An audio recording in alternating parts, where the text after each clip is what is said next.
And I would, think about this, because I'll tell you what it is that you need to do to be successful. Some of these things aren't so malleable, but others are things that you can work on. Well, IQ, well, that's a rough one, because there's no evidence, as far as I can tell, that you can do a damn thing about your IQ. I was just reading a paper by Dan Simon today.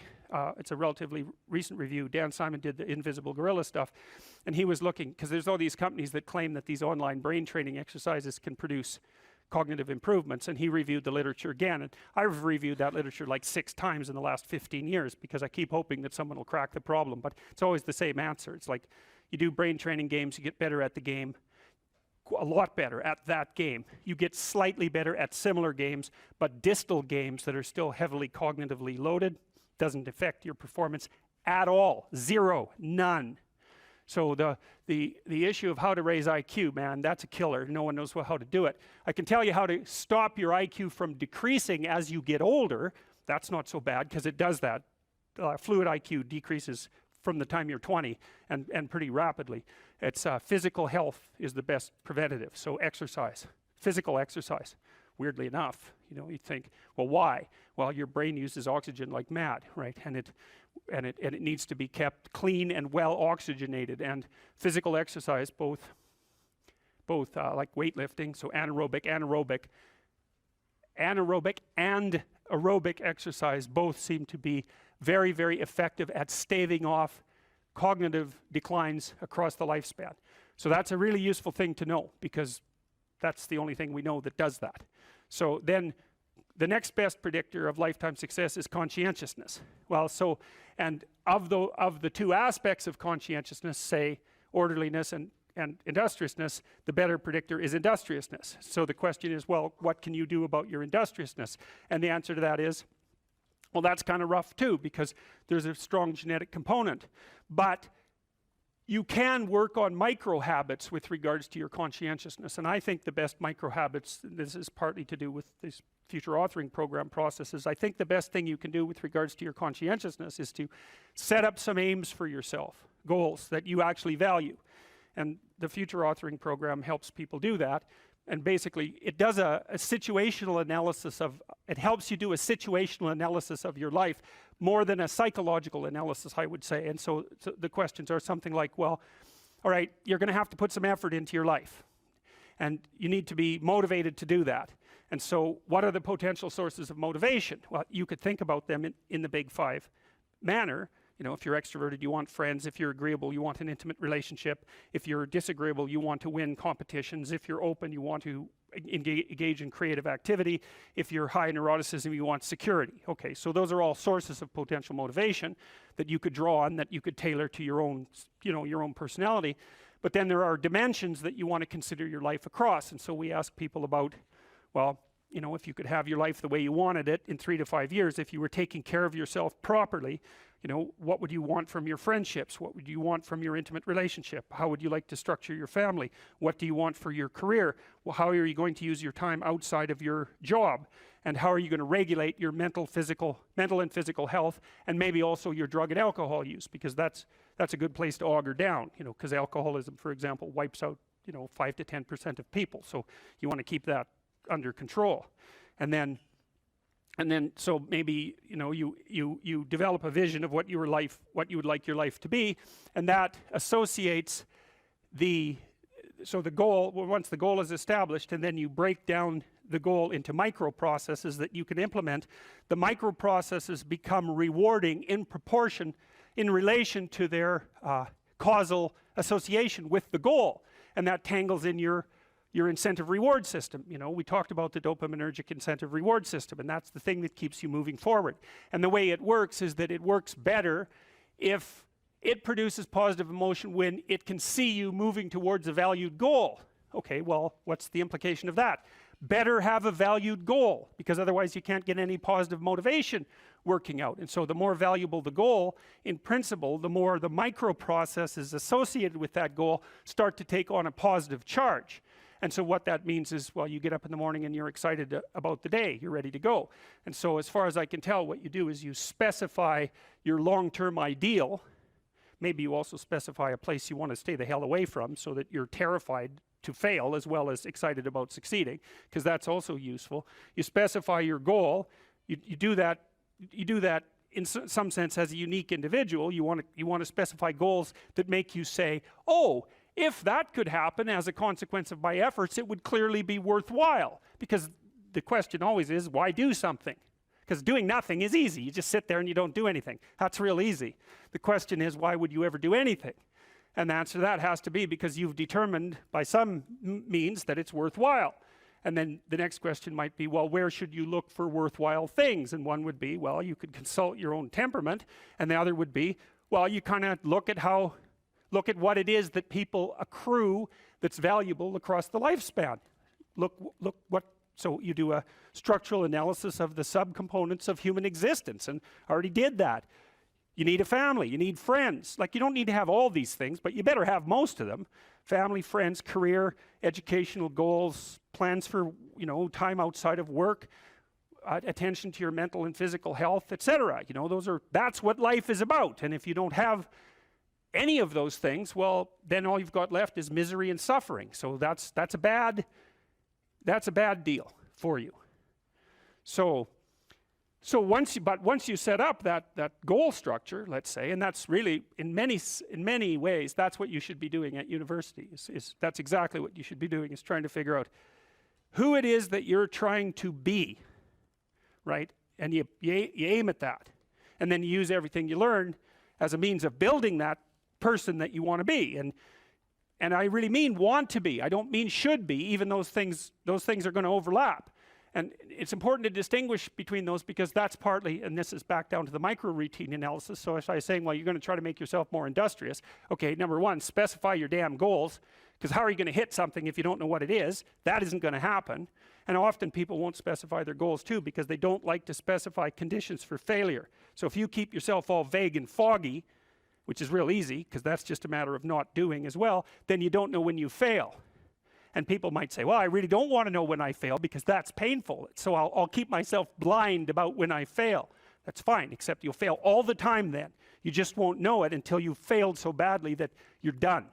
And that can easily happen by the time you're 40. So I would recommend that you don't let that happen. So that's willful blindness, right? You could have known, but you chose not to. Okay, so once you get your goal structure set up, you think, okay, if I could have this life, it looks like that might be worth living, despite the fact that it's going to be, anxiety provoking and threatening, and there's going to be some suffering and loss involved in all of that. Obviously, the goal is to have a vision for your life such that, all things considered, that justifies your effort. Okay, so then what do? Well, then you turn down to the micro routines. It's like, okay, well, this is what I'm aiming for. How does that instantiate itself day to day, week to week, month to month? And that's where something like a schedule can be unbelievably useful. Google Calendar. It's like, make a damn schedule and stick to it. Okay, so what's the rule with the schedule?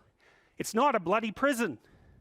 That's the first thing that people do wrong. They say, well, I don't like to follow a schedule.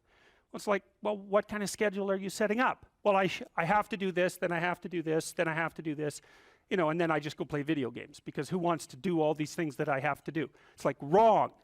Set the damn schedule up so that you have the day you want. That's the trick. It's like, okay, I've got tomorrow. If I was going to set it up so it was the best possible day I could have, practically speaking, what would it look like? Well, then you schedule that. And obviously there's a bit of responsibility that's going to go along with that, because if you have any sense, one of the things that you're going to insist upon is that at the end of the day, you're not in worse shape than you were than at the beginning of the day, right? Because that's a stupid day. If you have a bunch of those in a row, you just dig yourself a hole and then you bury yourself in it. It's like, sorry, that's just not a good strategy. It's a bad strategy. So maybe 20% of your day has to be responsibility and obligation, or maybe it's more than that, depending on how far behind you are. But even that, you can ask yourself, okay, well, I've got these responsibilities. I have to schedule the damn things in. What's the right ratio of responsibility to reward? And you can ask yourself that, just like you'd negotiate with someone who is working for you. It's like, okay, you got to work tomorrow. Okay, so I want you to work tomorrow. And you might say, okay, well, what are you going to do for me that makes it likely that I'll work for you? Well, you could ask yourself that, you know. So maybe you do an hour of responsibility and then you play a video game for 15 minutes. I don't know, whatever turns your crank, man. But, you know, you have to negotiate with yourself and not tyrannize yourself. Like you're negotiating with someone that you care for, that you would like to be productive and have a good life. And that's how you make the schedule. It's like, and then you look at the day and you think, well, if I had that day, that'd be good. Great. You know, and you're useless and horrible, so you'll probably only hit it with about 70% accuracy, but that beats the hell out of 0, right? And if you hit it even with 50% accuracy, another rule is, well, aim for 51% the next week, or 50.5% for God's sake, or because you're going to hit that position where things start to loop back positively and spiral you upward. And so that's one way that you can work on your conscientiousness, is plan a life you'd like to have. And you do that partly by referring to social norms. That's more or less rescuing your father from the belly of the whale. But the other way you do that is by having a little conversation with yourself about, as if you don't really know who you are, because you know what you're like. You won't do what you're told. You won't do what you tell yourself to do. You must have noticed that. It's like you're a bad employee and a worse boss. And both of those work, you know, for you. You don't know what you want to do, and then when you tell yourself what to do, you don't do it anyways. You should fire yourself and find someone else to be. You're sitting on the edge of the bed trying to have an honest dialogue with yourself, and the little voice says, you know, it's pretty disgusting in here. And you think, well, I'm way above such trivial niceties as organizing my room. It's like, well, that's pride. That's arrogance. If you're above organizing what's actually yours, how in the world are you ever going to organize anything else? And so you get on your knees and you think, well, it's time to, you know, take a brush to the toilet. And maybe that's where you start. And that works. Like, that works. You start making those micro improvements, like real micro improvements, real on the ground, actual micro improvements to things you know that are wrong. You'll improve unbelievably rapidly. There's always people out there who are doing far better than you on pretty much anything you want to imagine.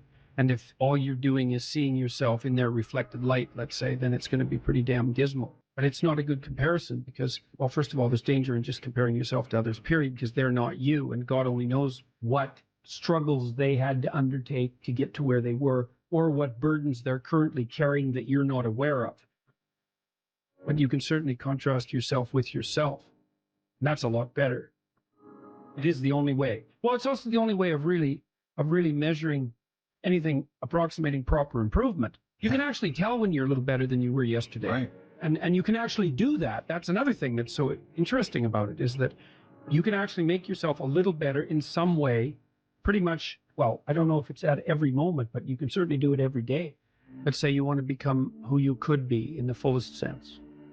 So let's say you're someone who's going to solve some serious problems. Okay, the first thing you have to do is admit to the seriousness of the problems. That's no joke. And so the first thing is just the terror of the problem itself. And that's enough to paralyze you, right? And that's the Hydra, that's the Gorgon with the head of snakes. It'll paralyze you and turn you to stone. That's the basilisk in the Harry Potter series. Mm-hmm. You look at it and it turns you to stone and lurks underneath everything, right? And it's malevolence and tragedy. And so there's that. And then the next is, well, you're going to take responsibility for that? You're really going to do that, are you? That's a hell of a load, man. And so it's daunting to even consider that. And then there's the discipline and responsibility that necessitates, which is also daunting. It's like, oh my God, the problem's that serious. I'm really going to have to get my act together in order to not contribute to it, much less solve it. And so the problem is terrible. And then the solution is daunting. But the upside of that is like,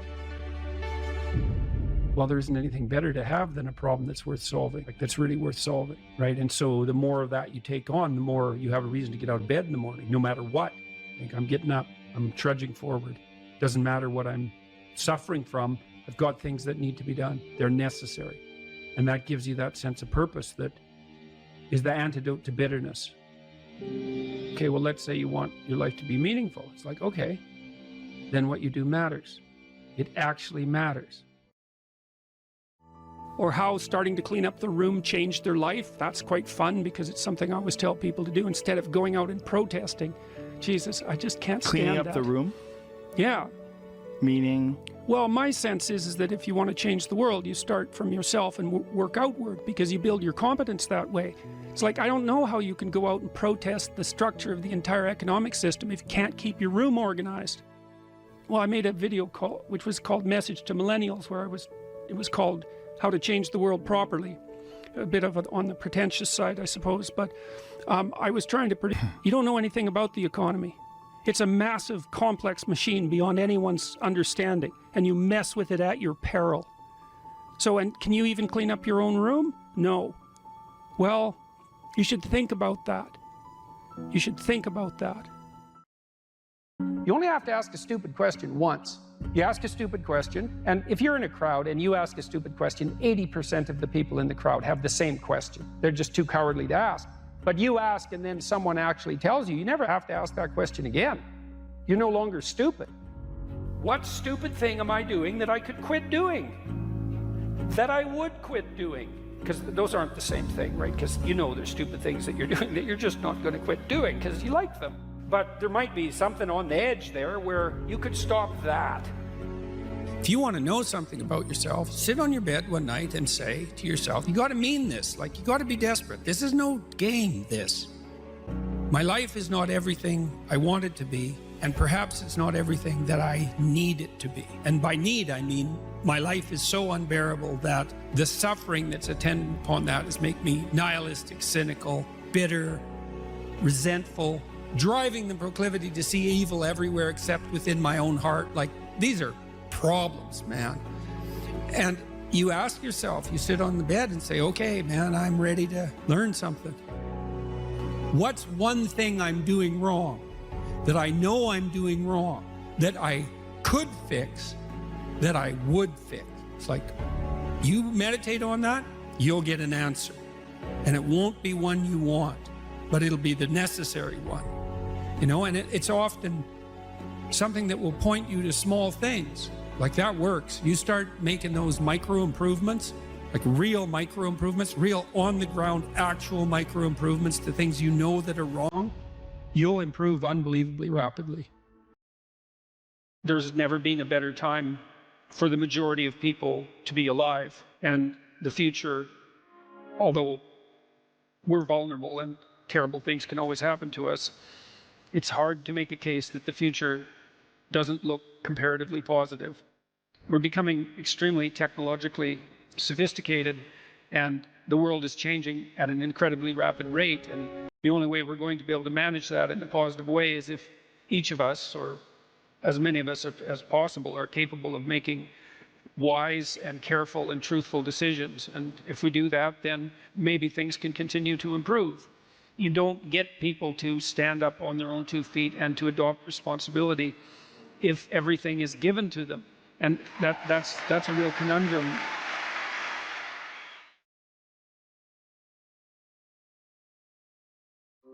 Well, one of the things that I think can be really useful, and this is also a skill that will serve you well for the rest of your life, is to start using a schedule, like a Gmail calendar, and schedule in studying time, for example. Now, so I've got some thoughts about using a schedule. People often don't like schedules because it's like developing your own tyrant. You know, it's, okay, well, here's a whole bunch of things I have to do tomorrow. That's my schedule, and I better stick with it, or I'm a bad person, I'm a failure. And that's not the right way to go about it, the scheduling. What you want to do with the schedule is design the day that you would like to have. Now, some of that's going to involve responsibilities that you have to live up to, or your life will get worse. Right? So, but I would say, if you're trying to start learning how to manage your school stress, is like, schedule in 10 minutes of homework.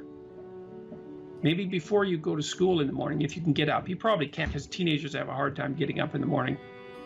But start with 10 minutes. See if you can train yourself to sit down for 10 minutes. Be absolutely deadly. You'll be so far ahead of other people who don't do any of that you won't believe it, and that'll just continue to, you'll just continue to accrue benefits as a consequence. Well, the thing is that, or one of the things is that, you know, you are going to be putting up with other people's problems and troubles for the rest of your life. And what you want to do is live your life in a manner that makes all of that tolerable. And so I would say, with the scheduling and with the attempt to speak honestly, and with the development of goals that are valuable to you, you're going to be occupied enough with your own life and see enough of the quality of that life so that you'll be able to actually be able to tolerate a fair bit of noise and stress coming at you from other directions. And I would also say that the more that you put yourself together in the manner that we've already discussed, the better other people will treat you, and the less unnecessary suffering and distress that you're going to encounter. And I would say, and I'll close with this, I would say to your viewers, don't underestimate the utility of getting your act together. Another thing you can do is, and this is like deciding that you're going to stop saying things that you know not to be true. The other thing is, you could decide to stop doing things that you notice make you weak. And it's a game that you're playing with yourself. It's like you're out with your friends, you do something maybe because you think it'll make you popular, and you notice that that makes you feel kind of subordinate and weak, and think, aha, I shouldn't do that again. I don't know exactly what it is that I did wrong, but it made me feel weak. It made me feel like I was coming apart at the seams. It's not the thing I should repeat. So you try to do things that make you stronger. You try to say things that make your speech more true and accurate. You try to aim at things that you think are worth attaining, and you get yourself disciplined and in order, and that will do. There's nothing else you can do in your life that will be of more benefit to you and to other people simultaneously. And if you could start that when you're a kid, man, I tell you, you'll be so far ahead. You'll be so far ahead by the time you're 18 or 19 that it'll be like you're in a different universe.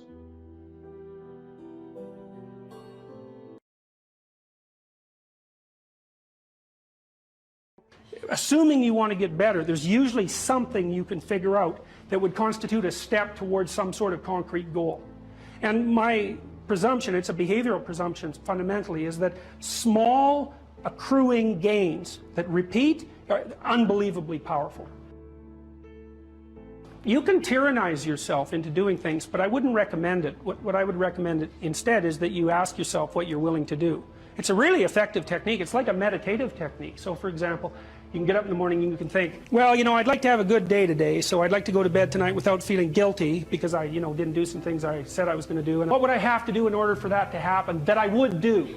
And the probability, if you practice this for 3 or 4 days, is your brain will just sucker off because it would only take you 10 minutes and you've been avoiding it and torturing yourself to death for 72 hours straight. And say, well, let's figure out what your aims are. You got to have some aims, whatever they are. And they might say, well, I'm so depressed I don't have any aims. And then your emotional systems are so fouled up that you have to pretend, you have to act the thing out before you can start to believe it. Life can be meaningful enough to justify its suffering. I thought, God, that's such a good idea. Because it's not optimistic exactly. Some people will tell you, well, you can be happy. It's like, those people are idiots. I'm telling you, they're idiots. There's going to be things that come along that flatten you so hard you won't believe it. And you're not happy then. And so if life is to be happy, well, in those situations, what are you doing? Why even live? But life isn't to be happy. If you're happy, you're bloody fortunate, and you should enjoy it. You should, because it's the grace of God, so to speak. People know when they're doing something meaningful. They can tell. So why the hell don't they do meaningful things all the time? It seems obvious. You could do it. I mean, it's hard, because other people want you to do other things, and it's a struggle, but everything's a struggle. Oh, I get it. I see why. It took me about 10 years to figure this out. People have a choice. Choice number one, nothing you do means anything. Well, that's kind of a drag, right? It's meaninglessness of life and all that, existential angst. That's kind of a pain. But the upside of nothing that you do is meaningful is you don't have to do anything. You've got no responsibility. Now, you have to suffer because things are meaningless, but that's a small price to pay. The alternative is everything you do matters. Really. If you make a mistake, it's a real mistake. If you betray someone, you tilt the world a little more sharply towards evil rather than good. It matters what you do. Well, if you buy that, then you can have a meaningful life. But there's no mucking around. It means responsibility. It means that the decisions you make are important. It means that when you do something wrong, it's wrong. Well, do you want that?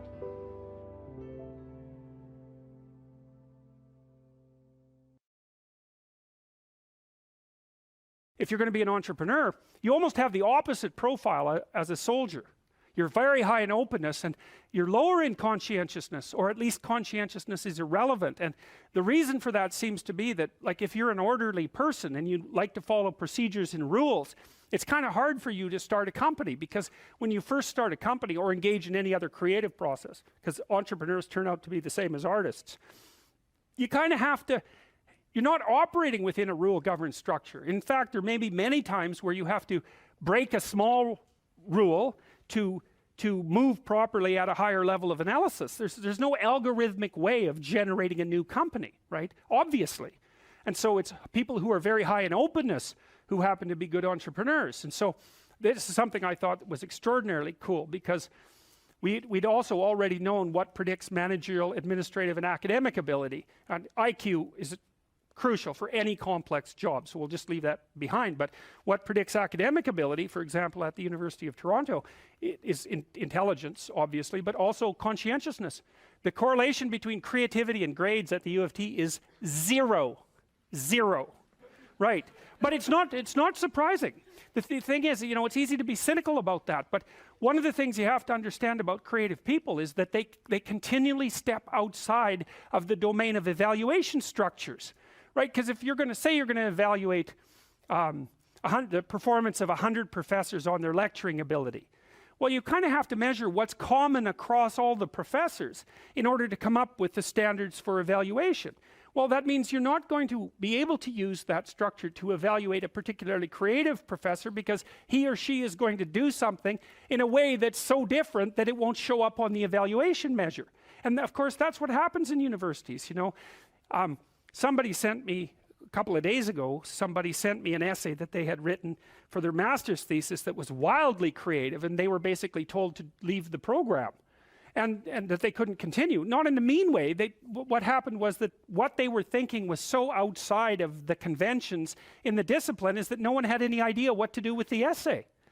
So then that's really the lot of creative people, right? They're always stepping outside of evaluation structures. And so it's not that surprising that the relationship between creativity and grades at the U of T is zero. We found out as well, by looking at graduate student performance across multiple institutions, that there was a negative correlation between creativity and graduate school performance. It wasn't even zero, it was worse than negative. Being creative was negative.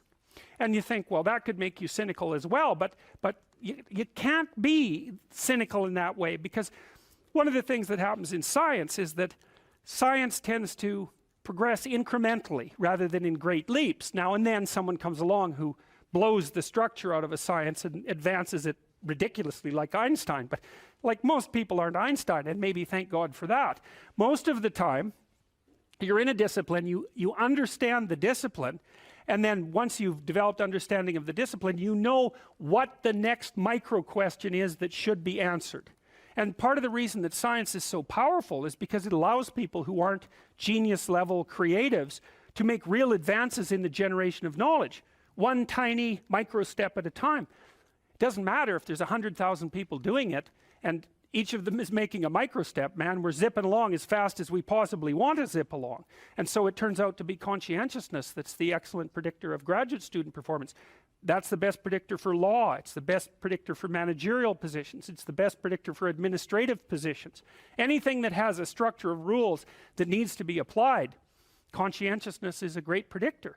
So, but it's not good for predicting artistic ability or entrepreneurial ability. And that's also really important, because one of the things, this is partly why bureaucracies stultify, right? Because what happens is as they develop, they get chock full of conscientious people, with a few psychopaths thrown in there just for good measure. They get chock full of conscientious people busily zooming efficiently down a single track, and then all of a sudden the landscape shifts and they're going very, very efficiently in exactly the wrong direction, and then the whole bloody thing falls apart. So you need to have some creative wingnuts in your organization to come up with completely absurd ideas that might just on the off chance be true. And so creativity is strange in that manner too, because it's a high risk, high return game. You're a lot safer in your life to find a functioning entity and to operate as a cog within it, as long as the entity keeps functioning. Because if you're creative and you go off on tangents all the time, there's some probability that one of those tangents is going to be exactly what is needed at the time, and you're going to become hyper successful as a consequence. But there's much more probability that even though some of your ideas might be highly valuable, the probability that this is the right time and place for them is extraordinarily low. So to produce a successful creative product, for example, in the marketplace, you need a ridiculous combination of creativity so that you keep generating ideas, and then a network around you of people who have skills that you don't, and then the production of a product, let's say, whatever that happens to be, that's actually in demand by the marketplace at exactly that moment, and that someone else hasn't already done better. So the sensible thing to tell anybody who wants to be creative is, that's stupid. You shouldn't do it. It's your probability of success is so low that it's better just to do something sensible. But the problem with that is that creative people can't do that because they're creative. And if they shut down their creativity, it's like an extrovert who's gone to live in in an isolated cell. A creative person who isn't being creative, they just wither and die. So they're stuck with it. But it is a high risk, high return strategy. So I was talking to a client the other day. It was so interesting. This person said something. He had been talking to his mother, and he just made a casual comment. He said he was talking to his mother, who was in a state of grief for good reasons that were independent of this particular person, who said, and I hate her.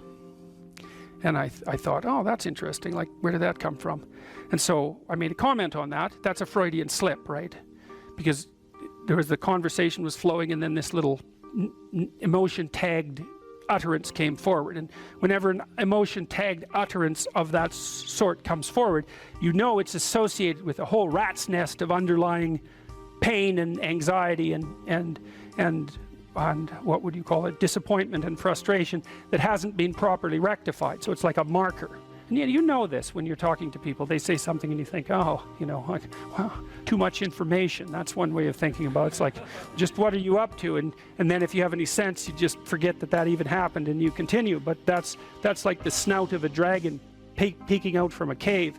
And you might say, well, it's just a snout, man. But it's not, because dragon snouts tend to be attached to the whole damn dragon. And so this is also something to know about relationships, because when you're in a relationship with someone, they'll do that now and then. They'll utter something and you think, haha, it's like, there's a bump in the road. Well, we're going to look underneath that at our peril. But if you do go down there and you look at it, then the whole thing comes, you can start to disentangle the web of memories and experiences that are all tangled together as a consequence of their emotional identity. Because I could say, well, everything that makes you anxious or everything that makes you upset is the same as every other thing that's ever made you upset. And then there's an even different subset of that, which is all those things that have made you upset that you've never dealt with. They're all laying down there at the bottom of your nasty little soul, waiting to pop themselves up in some random utterance, right? And so then you go in there at your peril, because if you're the person who pokes around in that, then you're going to get blasted with all of that stuff. It's going to come out like almost uncontrollably. Then you can sort it out. And so what you find is, if you ask a person a question like that and then you let them free associate, which is just talk about it, they'll do a wandering around, like that maze that I told you about. They'll do a wandering around of that entire territory. And sometimes just having them wander around in it can help them straighten it out. But you might find out that something happened to them 15 years ago that left them with a terrible sense of guilt or dismay or frustration. And then when they interact with their parent in a certain way, the parent knows exactly how to tap that, and then that all comes up, and that's what produces that little utterance. And so that's the material of the world manifesting itself. That's what matters manifesting itself. And it almost always manifests itself as an object, something that objects. We're having a conversation. It's going quite well, no problem. There's a bump in it. There's an emotional disjunct, right? Now we're no longer in the same place at the same time. We're no longer playing the same game. So then I might say, okay, well, let's open that up and see what's behind it. Well, and the question is, what's behind the game you're playing? And the answer to that is all the world that you're ignoring, always. So when imagine that, think about it this way. You're trying to do well in a class and you get a bad grade. Okay, so you're in this little frame, you want to get a good grade, that isn't happening, you got a bad grade. Okay, what is it that's manifesting itself as the bad grade? Well, you could say, well, it's a C minus on a piece of paper. It's like, well, that's, you know, really? No. That's the objective manifestation. You got a piece of paper with a C minus. The value-free proposition is that you've been delivered a piece of paper with a curve on it and a little, you know, negative sign. Well, you think, well, that's what that is. Well, you know, it's as dopey as thinking, well, here you got your failing grade, you go into the lab and you like weigh it on a scale, and then you burn it and see what it was made of. It's like, well, why did I get so upset about that? It's just paper. It's like, no, that's not just paper. It's an entity that exists in a web of connections. The fact that it's signified by paper is almost completely irrelevant. What is it? The answer is, you don't know. And that's why when you pick it up, you get this paralyzed sinking feeling, because your limbic system is a lot smarter than your perceptual systems. And your perceptual systems say, well, that's a piece of paper, and your limbic system says, nah, for sure, dragon. Right, right. And so then you're sweating, and then maybe you put it away and you go play video games, because, you know, better the hypothetical dragon than the real dragon. And so instead, what you could have as a life if you're working at like 50%. So the C minus can be the best gift you ever had, and that's the gold that the dragon hoards, right? That's exactly what that means. It's known from multiple dimensions simultaneously that the system that produces happiness, let's say in the founder's sense, produces that emotion in relationship to the observation of movement towards a valued goal.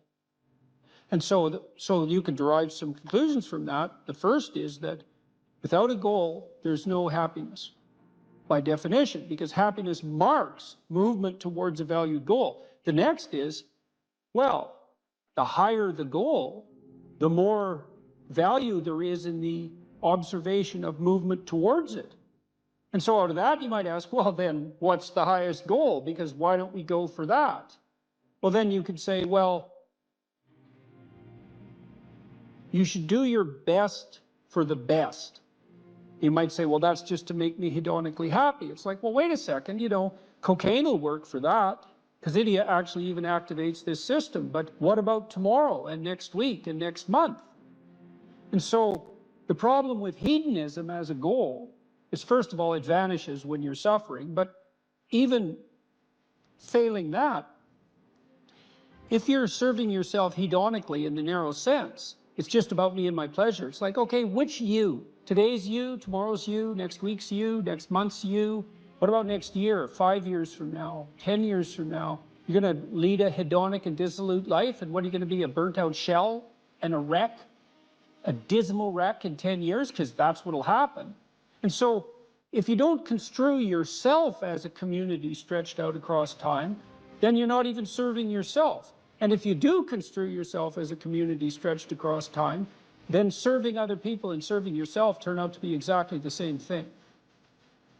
I just did a course on the Sermon on the Mount, and Christ, in one of the sections of that sermon, he says to people that you shouldn't lose your saltiness, you shouldn't lose your savor, and you're the salt of the earth, and without that salt, everything loses its flavor. And salt is a preservative, and it's a spice, and that's often conceptualized, that phrase, as referring to the salt of the earth, you know, the solid, reliable types who bear all burdens. But that is not what it means. I looked at a lot of different translations. I talked to a lot of people about that verse, and really what it means is, well, there should be some spiciness and unpredictability and humor about you.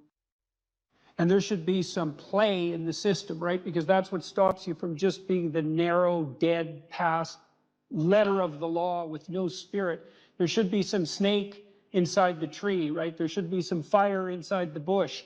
Those are all ways of construing that are symbolically equivalent. There should be some dynamism in you, and a fair bit of that's associated with, well, enthusiasm. That's fun, but enthusiasm means to be imbued with the Spirit of God.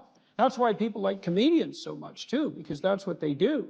And so you have to leaven the duty with humor. And your book does a lovely job of that too, because your book, which is a very conservative book in the best possible way, and is a call to duty and responsibility, but you constantly return to themes of both stoicism and humor, which are tied together in some sense, you know. I was just in Newfoundland for the last week doing a documentary there, and Newfoundland's a rough rock, and it's beautiful and harsh, and the people there are tough and resilient, man, because they had to be. And Newfies have a great sense of humor, and they're always making fun, and that's a necessary leaven, right? That ability to deal with serious matters in a light with a light touch. And it's something I'm trying to learn to do more and more, even in the most serious of conversations, you know, because if you're a master, you've got both. You've got that light touch and that sense of humor. You really see that in military people who've been through rough situations. When you see someone in the depths of genuine suffering, hopefully what you're trying to do is to throw a lifeline. And one possible lifeline is compassion. And that's probably the right lifeline to throw an infant, you know, who's suffering. That sort of overwhelming compassion. But for someone who is an adult or making progress towards being an adult, the lifeline that might be thrown is there's something within you that would let you be more than you are, and much more, and maybe enough more so that you could actually deal with this suffering so it didn't turn into hell and take everything along with it. And there isn't anything more optimistic than that. You say something here, which I think is extremely, I'm going to read something from your book here. It is true that character is to some extent innate. I would say what that does is that it provides each of us with a range of talents and a range of temptations. And so it's something like that. So it's the hand we're dealt, and there's certainly a genetic element to that. Our genetic makeup imbues in us certain proclivities. But it is as true that character is mostly a consequence of choices. Strangely enough, we all make them, and we should make them deliberately with the knowledge that these choices are part of our responsibility toward a purpose other than our own selfish aims. That responsibility is to your family, friends, community, and country. That's something that conservatives put forward as a pathway to virtue, you know. And what's so interesting about that, as far as I'm concerned, as an antidote to atomistic liberalism, let's say, that hyper-privileges the individual, is that it's definitely been my observation as a clinical psychologist that in the depths of misery, the capability that you have to be of service to other people, your family, your friends, your community, your country, that's actually a saving grace under such circumstances. You know, and that people really find a deep and abiding meaning in that service. So it's not just finger wagging and the pointing towards duty. It's like, no, you don't understand that if you're in desperate straits, if your life is falling apart, if you're nihilistic and miserable, and maybe you have your bloody reasons, because maybe you do, that's still the case that if you step outside yourself and you try to make the lives of other people better, that's the best possible thing that you can do for yourself.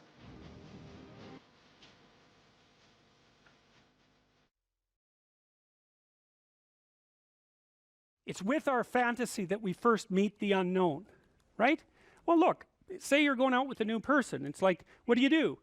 You project a fantasy on them, and then you fall in love with the fantasy. And aren't you stupid? Because you're going to find out that the match between your damn fantasy and the actual person is tenuous at best. And so Jung would call that a projection of either the anima or the animus. You know, the anima is what a man projects onto a woman he finds desirable. It's like, oh, she's the perfect woman. It's like, well, how do you know that? You've like seen her for 4 seconds, you know, but it grips you. And the same thing happens in the opposite direction. And it's an action of instinct, you know. It's like you fall in love with the image. But interestingly enough, what you do in a relationship that works is that you actually, I think that what you see, it's a rough approximation, when you project the ideal and fall in love with it, you see what could be. It could be that, but it's going to take you a hell of a lot of work, because like you got no shortage of flaws, and the other person has no shortage of flaws, and so you're bringing your flaws together, and that's going to produce a lot of friction. And you're going to have to engage in a lot of dialogue before you approach that level of perfection again, but maybe you can do it. And then you get to live happily ever after. Well, wouldn't that be nice? Well, so the unconscious meets the unknown, and it meets it with imagination and fantasy and dream and art. That's how you take, see, you don't just go from what you don't know to fully articulated knowledge in one bloody leap. You can't do that. You have to extend pseudopods of fantasy and imagination into the unknown. That's kind of what theorizing is like, right? Even scientifically, you know, you don't know something scientifically, you generate a theory. Well, it's an imaginative representation that your unconscious is helping you generate. And so you meet the unknown with fantasy. That's what the unconscious is for. From the psychoanalytic perspective, that's what dreams do. And you can see why. You dream about the future. You know, it's like, well, what's the future going to be like? Well, you have a little imaginative story going on, and it's like, you don't really create it. It's sort of, you watch it unfold. You know, maybe you can tweak it here and there, but it sort of comes to you from wherever the hell things like that come from. You know, the unconscious, that's the psychoanalytic answer. It's not really much of an answer because it's more like a representation of a place that we don't understand. But that's where creativity comes from. And I mean, some people are really creative right down to the bloody core. So in my clinical practice, I often see people who are high in openness because they're attracted to me because they watch my lectures. And you have to kind of be high in openness to like my lectures. So because, well, you do, because they go everywhere, you know, and they're not necessarily very orderly. So the most nihilistic intelligence you can imagine. It's just self-critical and nihilistic and brutally brutal, man, and smart. And so they just criticize themselves out of existence. And so often I have to just try to get them to quit listening to their chattering self-critical rationality and go out and create something, you know, with their massive creativity. And as long as they're doing that, they're engaged in the world and happy as hell. But as soon as that self-critical rationality comes in and shuts down the creativity, they're just like walking corpses, you know. And it's because if you're really open, like you're a tree and it has some trunks, and you know, your most prominent trait is the most lively trunk. And if you're a creative person and you're not engaging in a creative enterprise, you're like a tree that has had its vitality amputated. And so this is not trivial. This is deeply, deeply, deeply rooted in your biology. And those are people often who have like dream lives you just can't believe. I have one client, he has like 4 spectacular dreams a week, and most of the time we just spend discussing them. I mean, God. And I had another client who could be lucid in her dreams, which is more common among women. She could ask the damn characters what they represented, and they would tell her. It was like, okay, that was pretty weird. And like a lot of the things they told her were really helpful, and they were not things that she wanted to hear. She basically, one of them told her if she was going to live, she'd have to go visit a slaughterhouse. And the reason for that was because she was raised as a little princess and protected from horrible Mother Nature until she hit puberty, in which time she turned into an evil villain, because that's how the family worked. Perfect child, evil teenager, overnight. And then, well, that was hard on her, and she wasn't prepared because she thought the world was princess world, and, you know, she couldn't go through a butcher store without having a fit. And no wonder, you know, like, really, Jesus, you know, it's no wonder, but you do it. But she couldn't, so we used to go to butcher stores, and that would make her cry, and that she was a vegetarian, that would make her cry, and, you know, bemoan the cruelty of the world. And it's like, yeah, fair enough, man, those are bloody slabs of meat. It's like, I don't know why everyone isn't screaming when they walk through the butcher store, but you got to get used to it, man, because you can't live in the world otherwise. And so the dream character, who was a gypsy, told her that she had to go visit a slaughterhouse, which seemed rather impractical. And so I asked her if she could think of anything else to do, and she thought, well, why don't we go visit a funeral home and watch an embalming? And I thought, oh, good, that sounds like a fun way to spend a day. And so I phoned up a funeral parlor, and I said I had a client who was terrified of death. Yeah, and I was a therapist who was also a little shaky on the concept myself. And so they had no problem with that. They deal with death all the time, which is really something to think about, right? A human being can actually have an occupation where they do nothing but deal with death, and they don't go stark raving mad. It's like, what the hell's up with that? It's like working in a palliative care ward where your clients that you know have a relationship, all they're going to do is die this week, next week, the week after. People do that. It's like, those people are tough, man. They're tough. So anyways, we went and watched this embalming, which was, I have a rather high level of disgust sensitivity, so it was a little on the rough side for me. But she sat there, and first while she was not, we were outside this little room, she was not looking at that, man, no way. And she'd kind of go like this, and you know, that was pretty good. And then she'd go like this, and then she'd go like this, and then she watched it. And then she asked if she could go in, and she put on a glove and she touched the body, and she didn't have a fit, she didn't have a panic attack. And so she walked away from there learning that there was a hell of a lot more to her than she thought there was, and that she could see things that she didn't think she could see and live. And after that, she sort of had a touchstone. It's like, well, I'm kind of afraid of this. Well, is it as bad as going to see the embalming? No, it's not that bad. Well, I guess I can do it. It's like an initiation, right? She had an initiation. And so did I, you know. And I learned a lot from doing that. I learned that one of the things you need to do if you're going to be a human being is to prepare yourself to be useful in the face of death. And so when you have a parent that dies, which, you know, shatters people's ideas often, they can't even think about it. If you can't even think about that, man, you've got some thinking to do. Because you need to be able to at least think about that, because otherwise you're just going to be a wasteland when it happens. And you never know, you could even have a higher ambition. Maybe you could even be useful when it happens, instead of being part of the heap of destroyed people who also have to be taken care of. You know, and that's brutal. You have to be brutal to be useful in the aftermath of your parents' death. You know, you don't get to crumble and fall apart, and no, you have every reason to. So you got to be kind of some tough monster to manage that. But do you want to be useful in the face of tragedy, or do you want to be pathetic? It's like, you don't need to have all these things, but you better have most of them.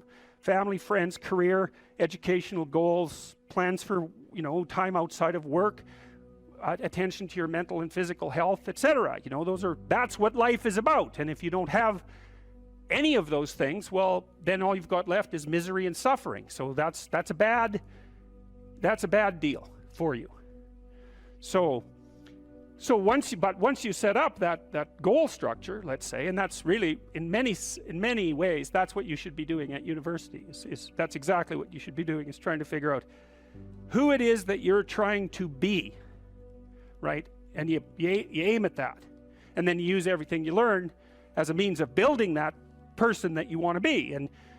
And I really mean want to be. I don't mean should be. Even those things are going to overlap. And it's important to distinguish between those, because that's partly, and this is back down to the micro routine analysis. So as I was saying, well, you're going to try to make yourself more industrious. Okay, number one, specify your damn goals, because how are you going to hit something if you don't know what it is? That isn't going to happen. And often people won't specify their goals too, because they don't like to specify conditions for failure. So if you keep yourself all vague and foggy, which is real easy, because that's just a matter of not doing as well, then you don't know when you fail. And people might say, well, I really don't want to know when I fail, because that's painful, so I'll keep myself blind about when I fail. That's fine, except you'll fail all the time then. You just won't know it until you've failed so badly that you're done.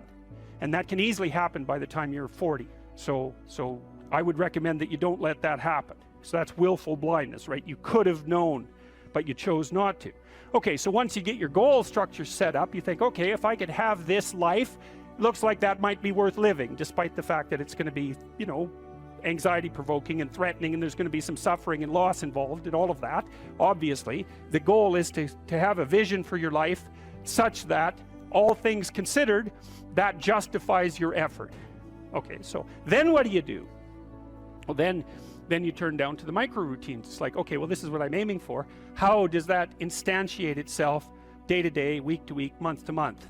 And that's where something like a schedule can be unbelievably useful. Google Calendar. It's like, make a damn schedule and stick to it. Okay, so what's the rule with the schedule? It's not a bloody prison. That's the first thing that people do wrong. They say, well, I don't like to follow a schedule. Well, it's like, well, what kind of schedule are you setting up? Well, I have to do this, then I have to do this, then I have to do this, you know, and then I just go play video games, because who wants to do all these things that I have to do? It's like, wrong. Set the damn schedule up so that you have the day you want. That's the trick. It's like, okay, I've got tomorrow. If I was going to set it up so it was the best possible day I could have, practically speaking, what would it look like? Well, then you schedule that, and obviously there's a bit of responsibility that's going to go along with that, because if you have any sense, one of the things that you're going to insist upon is that at the end of the day, you're not in worse shape than you were than at the beginning of the day, right? Because that's a stupid day. If you have a bunch of those in a row, you just dig, you know, you dig yourself a hole and then you bury yourself in it. It's like, sorry, that's just not a good strategy. It's a bad strategy. So maybe 20% are about $100,000 a year. So like, go ahead, but that's what it's costing you every hour. And you need to know what your damn time is worth. So let's say it's not 50 bucks, it's 30, whatever. Maybe it's 100, it's somewhere in that range. One of the things you should be asking yourself is, when you spend an hour, was that, well, what if I paid someone 50 bucks to have had that hour? And if the answer is no, it's like, well, maybe you should do something else with your time. And it depends on whether or not you think that your time's worthwhile. But the funny thing about not assuming that is, if you assume your time isn't worthwhile, what happens is you don't just sit around sort of randomly in a state of responsibility-less bliss. What you do is you suffer existentially. And so that seems like a stupid solution. Well, so you're moving from point A to point B in your little circumscribed works, then your theory's good enough. It's accurate enough. It's true enough. You're in your little paradise. But if something comes up and objects, well, that's where your character is tested fundamentally. That's the character test. It's like, what do you do with messages of error? And that's a tricky issue. Okay, so here's a solution to that. Here's what not to do. I am a bad person. I got to see myself. I'm a bad person. I might as well just go jump off the bridge. It's like, no, that's not good, because what that means is that every time you try to learn something, you're going to make a mistake, because what do you know? So you're going to make mistakes. And if the rule is every time you make a mistake, you're going to go jump off the bridge, then that's not a useful problem-solving strategy. And so when you make a mistake, you don't get to beat yourself to death with a club. It's a bad strategy, and you'll have your internal tyrant in there who's perfectly happy about doing that. That's the, you know, overactive superego that Freud talked about. Maybe it came to you via a parent who was too authoritarian, or a grandparent, or maybe it's just you because you're disagreeable and neurotic, and so you'll take your, or hyper-conscientious, you'll take yourself apart. Well, you've got a problem. Something has objected to you. Then the question is, well, what does that mean? Well, maybe you're not looking at the world right. Maybe your goals are wrong. Maybe you're not acting properly. It's okay. So the question that arises when an obstacle emerges is, which part of this structure needs attention? And the first answer can't be all of it, which is why when you're arguing with someone in an intimate relationship and you're angry at them and you want to win, which is a big mistake, you want to win, you say, well, this is what you're like. Here's another 10 examples of how you've done that in the past, and I can enumerate more of them if you'd like. And so that's actually what you're like, and I've tried fixing you and it didn't work, and so it looks like you're going to be like that up into the future. And you're basically saying to them, well, you're a bad person, and the only thing they can do is either collapse or punch you. And punching you is actually better than collapsing. You know what I mean? It's such a counterproductive way of arguing. You don't leave the person any out. And so maybe, well, they're civilized, so it doesn't get physical. Well, maybe that's good and maybe it isn't. But then they end up either really not happy with you in a way that they will manifest the first possible opportunity they get, or they have to go off in the corner and cringe. It's like, great, you won. It's like now your partner's either hates you or is cringing. It's great. That's a real good victory, man. Rack up about 100 victories like that and you'll be in divorce court and spending $250,000 while being miserable about it. Yeah. So anyway, so something objects to you and you think, okay, well, I need to take myself apart, right? Because there's a piece that's broken somewhere. And then you might think, well, let's assume it's a little piece to begin with. That's the right mechanism. It's like, okay, you got a C-. That doesn't prove that you're stupid. Now, it implies that you might be stupid, but it doesn't, right, really, it does, and that's why you don't want to look at it. Maybe it implies that you're lazy, or implies that you're ignorant, or like it implies all sorts of terrible. Might imply that you're a bad person even. But you don't want to leap to that, and that's sort of the proclamation of innocence before guilt. Assume that you're the least amount of reprehensible and ignorant possible. And so then you look at the micro routines. It's okay, well, I got a C- in this course. Maybe I should study for that course 15 minutes more a day for the next 3 months. And then you ask yourself, do you think you could do that? No, I'm too useless. Okay, how about 15 minutes every second day? You think you could do that? You put it in your schedule, like 15 minutes every second day in the morning. And that's, well, you think, well, what's wrong with me? Well, I'm not very good at managing my study schedule. That's not quite down here at the behavioral level, but it's pretty close, because what you can take an action. You can open up your schedule and you can say, oh, I'll mark 15 minutes aside. Then you can practice doing that. It's pretty low level in the hierarchy. It means, well, you're still not a horrible person. You just got to polish up your work ethic. And so what you want to do is it's like the old adage, you got to stand up for yourself, but you don't want to make unnecessary enemies. That's a really good thing to know. It's like, shut the hell up most of the time, but now and then you don't shut up because it's time to say something. You don't want to make unnecessary enemies, though. Well, you don't want to take yourself apart any more than is absolutely necessary. Start little, and you do that with people around you too. Like if you have a child, and the child does something that isn't right, then you think, okay, minimal necessary intervention. What can we do to decrease the probability that that's going to occur in the future? So that's a good thing to know with children. It's also a good thing to know with your partners. You're having an argument with them. It's like, okay, what the hell do you want? What's the minimum thing you can request from them that would satisfy you?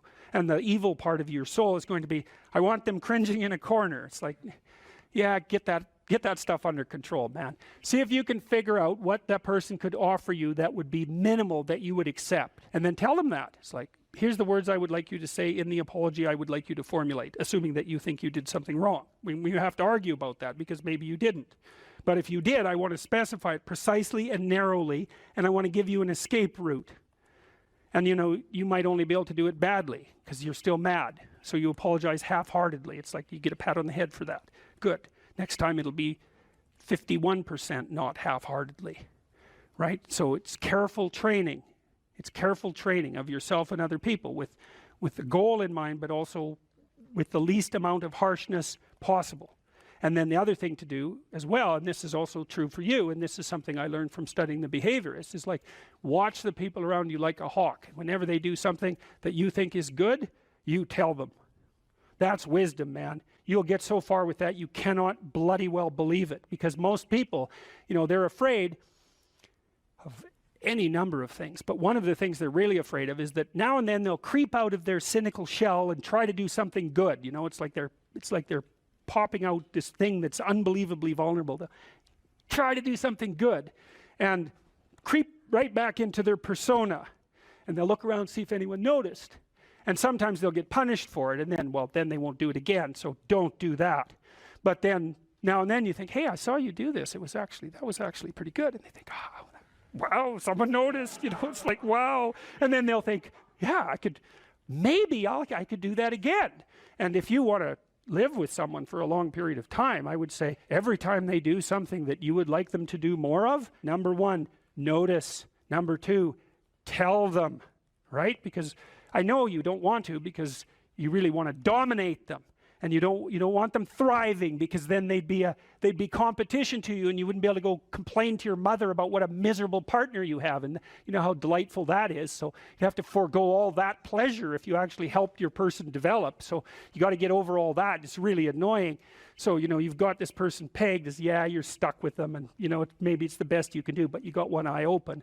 And then every time they do something good, you don't want to notice, because if that elevated them a little bit, you wouldn't be able to feel so resentful and miserable and keep your eye open for the next possible affair.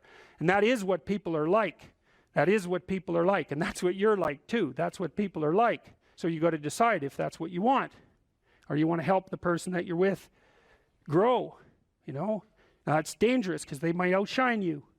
Well, good. Then you have someone to compare yourself to.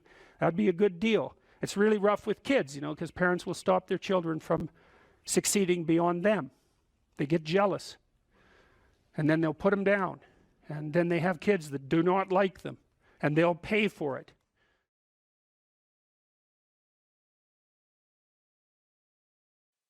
Your attention, for example, is mediated by unconscious forces. And you know that perfectly well. And this is another Freudian observation. You know, if you're sitting down to study, for example, your conscious intent is to study, but you know perfectly well that all sorts of distraction fantasies are going to enter the theater of your imagination non-stop and annoyingly, and there isn't really a lot you can do about that except maybe wait it out. You know, so you'll be sitting there reading and your attention will flicker away. You'll think about, I don't know, maybe you want to watch Jane the Virgin on Netflix or something like that, or maybe it's time to have a peanut butter sandwich, or you should get the dust bunnies out from underneath the bed, or it's time to go outside and have a cigarette, or maybe it's time for a cup of coffee, or it's like all these subsystems in you that would like something aren't very happy just to sit there while you read this thing that you're actually bored by, and so they pop up and try to take control of your perceptions and your actions non-stop. Maybe you think, well, this is a stupid course anyways, why do I have to read this damn paper, and what am I doing in university, and what's the point of life? It's like you can really get going if you're trying to avoid doing your homework, and then you might think, well, what is it in you that's trying to avoid? Because after all, you took the damn course and you told yourself to sit down. Why don't you listen? Well, because you're a mess. That's basically why. You haven't got control over yourself at all. And no more than I have control over this laptop. Okay, so there's the memory function of the unconscious, and there's the dissolutive function. That's an interesting one. The unconscious contains habits, once voluntary, now automatized, and dissociated elements of the personality, which may lead a parasitic existence. That's an interesting one. I would relate that more to procedural memory. You know, so what you've done is practice certain habits, whatever they might be, let's call them bad habits, and you like those things to get under control, but you can't. So maybe when you're speaking, for example, you use like and you know, and you say a lot, and you've practiced that, so you're really good at it, and you'd like to stop it, but you don't get to, because you've built that little machine right into your being, right? It's neurologically wired, and it's not under conscious control, and anything you practice becomes that. It becomes part of you, and that's another element of the unconscious, a different part. And then there's a creative part, which is that, well, you know, you're sitting around and maybe you're trying to write something, or maybe you want to produce a piece of art or a piece of music, or maybe you're just laying in bed dreaming and you have all these weird ideas, and especially in dreams, it's like, where do those things come from? And even more strange, one of the things that's really weird about dreams, and almost impossibly weird, is that you're an observer in the dream. It's like a dream is something that happens to you. Well, you're dreaming it, theoretically, so how is it that you can be an observer? It's almost like you're watching a video game or a movie, but you're producing it, at least in principle, although the psychoanalysts would say, well, no, not exactly. Your ego isn't producing it, your unconscious is producing it. It's a different thing. It's a different thing, and of course Jung would say, well, it's deeper than that. The collective unconscious might be producing it. It's, in some sense, it isn't you exactly, or it isn't the you that you think of when you think of you. And that's the ego from the Freudian perspective, the you that you identify with. That's the ego. And outside of that is the unconscious. The id, that's more the place of impulses, and you could think about those as the biological subsystems that can derail your thinking, right? And that govern things like hunger and sex and aggression and your basic instincts is another way of putting it. And it's a reasonable way of thinking about it, because these are subsystems that you share with animals. You share them certainly with mammals, you share most of them with reptiles, you share a lot of them with amphibians, and even going all the way down to crustaceans there's commonality, for example, in the dominance hierarchy circuits. And so these are very, very old things, and the idea that you're in control of them is, well, you're not exactly in control of them. And I would say the less integrated you are, the less you're in control of them, and the more they're in control of you. And that can get really out of hand, you know. You can be like with people who have obsessive compulsive disorder, for example, which seems to be, I would say, the dissolutive elements in some sense of the unconscious, the way that it's portrayed here. Poor people with obsessive compulsive disorder, they can spend half their time doing things that they can't really control, and they have very strong impulses to do them, and it's very hard on them to block them, you know. They'll almost panic if those things are blocked. And then you have people with Tourette's syndrome, you know, that they'll be doing all sorts of weird dances and spouting off obscenities and imitating people without being able to control it, and sometimes a little bit of antipsychotic medication can dampen that down, but it's as if there are these autonomous semi-spirits inside of them that grip control over their behavior and make them do things. And you know, you find that to some degree in your own life, because maybe you've become very attracted to someone, even maybe you don't want to be attracted to the person, and then you find yourself, you know, texting them when you know perfectly well that you should be going to bed, and you know, you're in a grip of something, and you can't control it, and that's all part of the unconscious and all part of what Freud was studying. People don't get what they want is because they don't actually figure out what it is. And the probability that you're going to get what would be good for you, let's say, which would even be better than what you want, right? Because, you know, you might be wrong about what you want easily, but maybe you could get what would really be good for you. Well, why don't you? Well, because you don't try. You don't think, okay, here's what I would like if I could have it. And I don't mean in a way that you manipulate the world to force it to deliver you goods for status or something like that. That isn't what I mean.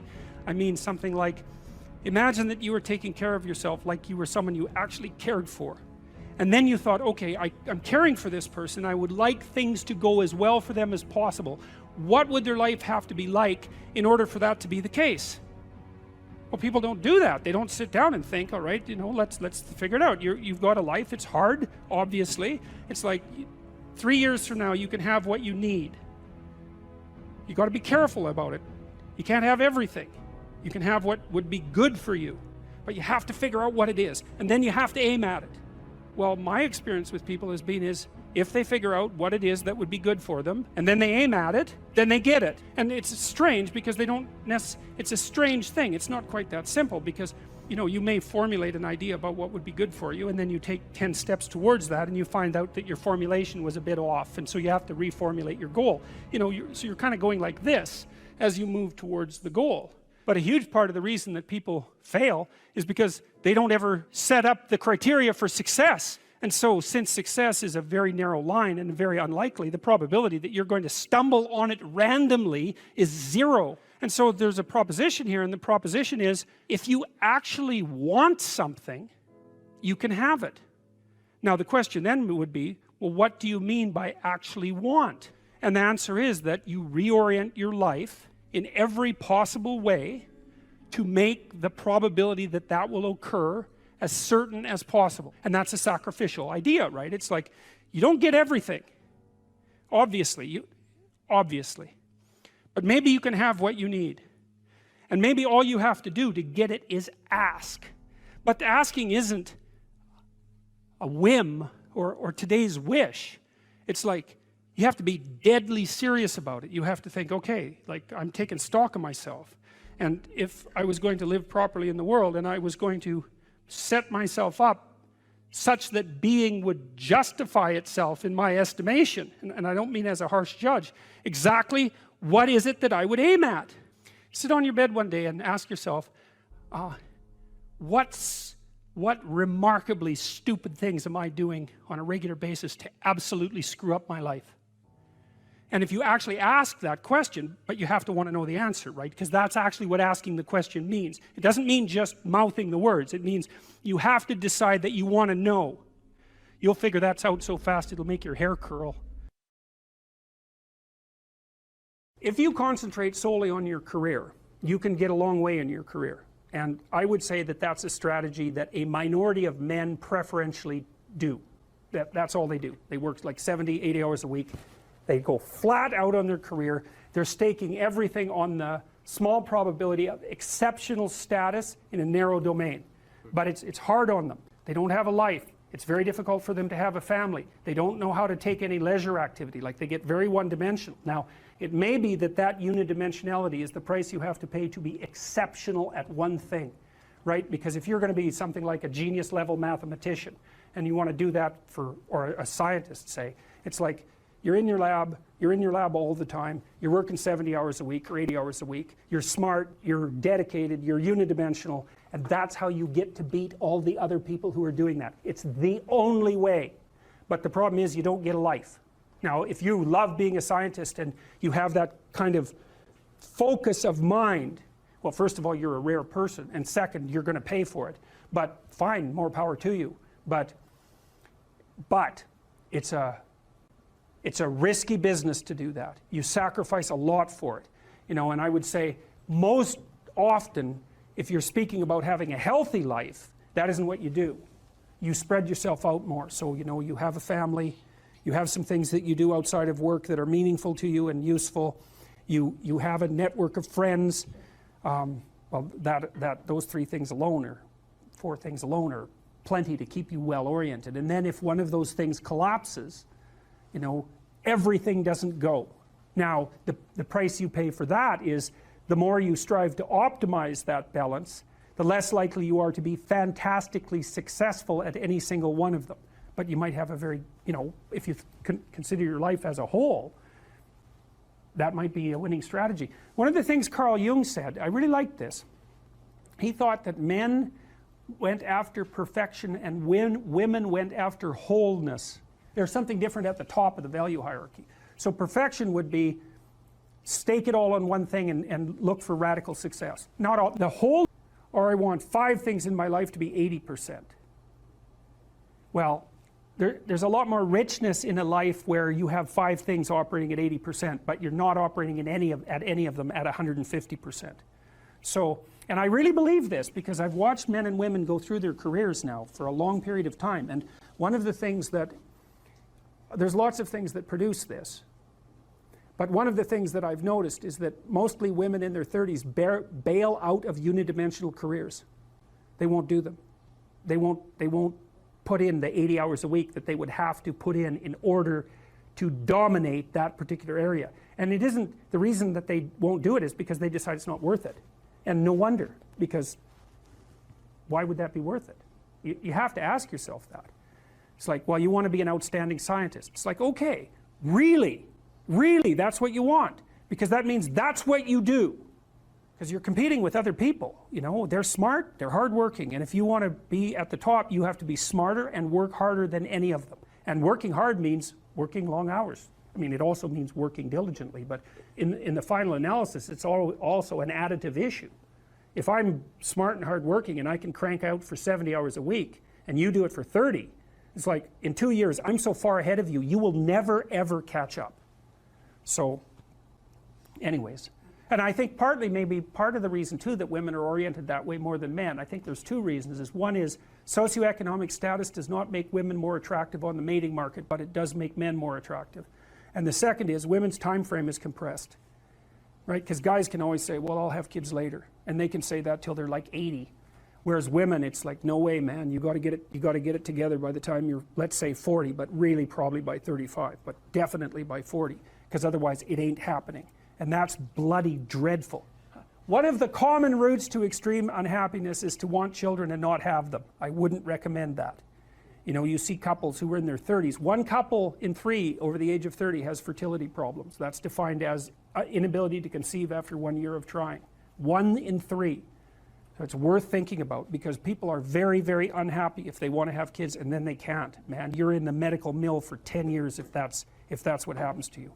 We've got a hypothesis that we're still working out that's supported to some degree by the relevant literature. So imagine that you're looking for a stable partner, right? So you might think, well, what do you want in a stable partner? And at least in principle, one of the things you don't want is too much mismatch between you and that person on the 5 fundamental dimensions. So for example, if you're really extroverted and you have a really introverted partner, you're going to engage in continual conflict about how much. There's nothing that's even in the same league. And so if you don't have faith in that, then your priorities are misplaced. And I can't even understand why you wouldn't have faith in that being, say, Harvard students, because look where it's got you already. You know, you're already sitting on top of the world. So deserve it, make use of it, right? Go out there and fix things up. That's what you need to do. There's lots of things that need to be fixed up. And what you want to do is burden yourself with so much responsibility that you can barely stand. And then you'll get stronger trying to lift it up. And you won't be asking, what should I be doing with my life, or what's the meaning of life, or any of that. It'll be self-evident. It's self-evident. At minimum, you could say, there's more suffering in the world than there should be, and I could probably do something about that. And you can do something about that. So go do something about it. And then there'll be less suffering in the world. And then when you're 80, you can look back on your life and say, well, you know, there's less suffering in the world than there would have been had I not existed. And you don't have to even have a sense of ultimate destiny or even any sort of theistic belief to regard that as a positive good.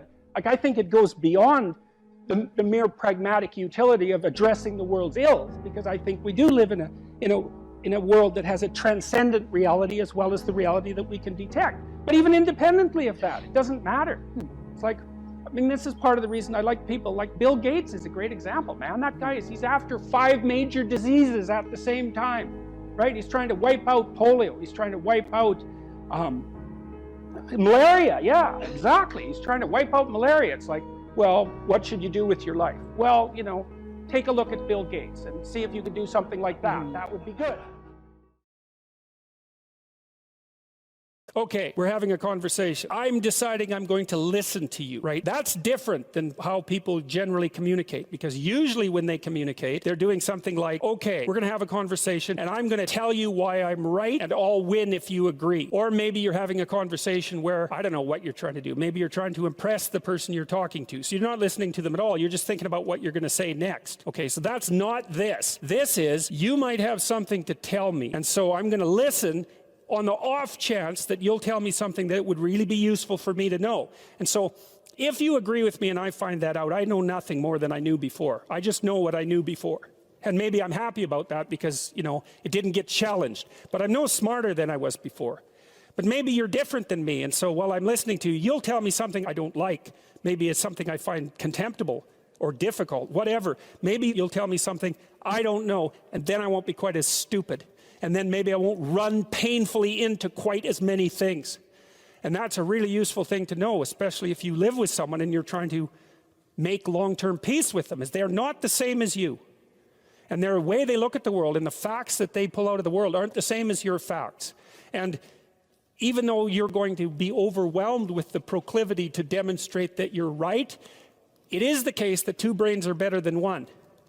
And so maybe 9 of the 10 things they tell you are dispensable, or maybe even 49 out of 50, but one thing, all you need to get out of the damn conversation is one thing you don't know. And one of the things that's very cool about a good psychotherapeutic session is that the whole conversation is like that. All you're doing is trying to express the truth of the situation as clearly as possible. That's it. And so now, Roger's proposition, and I'll tell you why he derived it, was that if you have a conversation like that with someone, it will make both of you better. It'll make both of you psychologically healthier. So there's an implicit presupposition that the exchange of truth is curative. Well, that's a very cool idea. I mean, it's a very deep idea. It's the idea upon which Western civilization, although not only Western, and so those parts of us have a dialogue, and the consequence of that dialogue is that certain things take place, and then I'll just tell the person what happened. And it isn't that I'm right. That's not the point. The point is that they get to have an hour where someone actually tells them what they think. Here's the impact you're having on me.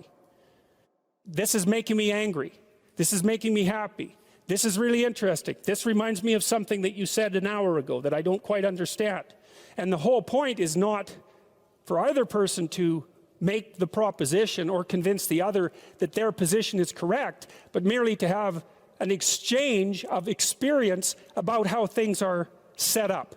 And it's extraordinarily useful for people because it's often difficult for anyone to find anyone to talk to that will actually listen. And so another thing that's really strange about this listening is that if you listen to people, they will tell you the weirdest bloody things so fast you just cannot believe it. So if you're having a conversation with someone and it's dull, it's because you're not listening to them properly, because they're weird. They're like wombats or albatrosses or rhinoceroses or something. Like, they're strange creatures. And so if you were actually communicating with them and they were telling you how weird they really are, it would be anything but boring. And you can ask questions. That's a really good way of listening. But one of Roger's points is, well, you have to be oriented properly in order to listen. And the orientation has to be, look, what I want out of this conversation is that the place we both end up is better than the place we left. That's it. That's what I'm after. And if you're not after that, you got to think, why the hell wouldn't you be after that? What could you possibly be after that would be better than that? You walk away smarter and more well-equipped for the world than you were before you had the conversation, and so does the other person. Well, maybe if you're bitter and resentful and angry and anxious and, you know, generally annoyed at the world, then that isn't what you want. You want the other person to walk away worse, and you too, because you're full of revenge. But, you know, you'll get what you want if you do that. So we know from our research that such empathic understanding with a person, not about him, is such an effective approach that it can bring about major changes in personality. Some of you may be feeling that you listen well to people and that you have never seen such results. The chances are very great that you have not been listening in the manner that I've described. Fortunately, I can suggest a little experiment that you can do to test the quality of your understanding. The next time you get into an argument with your wife or your friend or a small group of friends, stop the discussion for a moment and, for an experiment, institute this rule. Each person can speak up for himself only after he has first restated the ideas and feelings of the previous speaker accurately. What accurately means is they have to agree with your restatement. Now that's an annoying thing to do, because if someone is talking to you and you disagree with them, the first thing you want to do is take their argument, make the stupidest possible thing out of it that you can, that's the straw man, and then demolish it. It's like, so then you can walk away feeling good about it, and you know, you dominated them really nicely. But that isn't what you do. You say, okay, well, I'm going to take what you told me, and maybe I'm even going to make your argument stronger than the one you made. That's useful if you're dealing with someone that you have to live with, because maybe they can't bloody well express themselves very well, but they have something to say. So you make their argument strong. All right, then you see what this would mean. It would mean that before presenting your own point of view, it would be necessary for you to really achieve the other speaker's frame of reference, to understand his thoughts and feelings so well that you could summarize them for him. Sounds simple, doesn't it? But if you will try it, you'll find that it's the most difficult thing that you've ever done.